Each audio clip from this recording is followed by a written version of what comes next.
সব শঙ্কা কেটে গেছে, এখন সবাইকে নিয়ে দেশ নতুন করে গড়তে হবে, এমন আহ্বান জানিয়েছেন বিএনপির স্থায়ী কমিটির সদস্য আমির খসরু মাহমুদ চৌধুরী। শুক্রবার দলের চেয়ারপারসনের গুলশান কার্যালয়ে জাতিসংঘের প্রতিনিধির সাথে বৈঠক শেষে তিনি কথা বলেন। অন্তর্বর্তীকালীন সরকারকে সমর্থন জানিয়ে গোয়েন লুইস বলেছেন, সব ধরনের সহযোগিতা করবে জাতিসংঘ। বিস্তারিত আওলাদ বাবলুর প্রতিবেদন। বেলা ১১টায় দলের চেয়ারপারসনের গুলশান কার্যালয়ে ঢাকায় জাতিসংঘের আবাসিক সমন্বয়কারীর সাথে বৈঠক করেন বিএনপির মহাসচিব মির্জা ফখরুল সহ দলের শীর্ষ ২ নেতৃবৃন্দ। পরে সাংবাদিকদের সাথে কথা বলেন Gwyn Luis O Aamir Khasru Mahmud Chowdhury.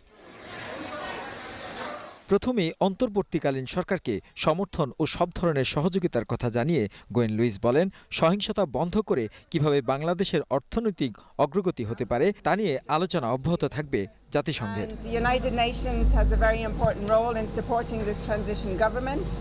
So we're meeting all of our stakeholders and all of the parties involved and all of the civil society organizations to begin conversations about how the UN can support Bangladesh along the path.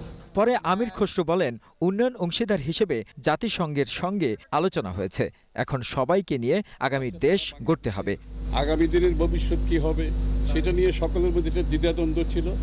আজকে সকলের সেই সংখ্যা কেটে গেছে এবং সেই সংখ্যা কেটে আগামী দিনের বাংলাদেশ আমরা সকলে মিলে কিভাবে করব। আমাদের পার্টনাররা UN is a major partner এবং তাদের সমর্থন প্রয়োজন আছে এবং তারা সেই সমর্থন দিতে রাজি আছে এবং সবাইকে নিয়ে কাজ করতে রাজি আছে। আমরা সবাই মিলে একটা নতুন বাংলাদেশ করব আগামী। বাংলাদেশের মানবাধিকার ও গণতন্ত্র নিয়ে উন্নয়ন সহযোগীদের আর কোনো শঙ্কা নেই বলেও জানান বিএনপির নেতা।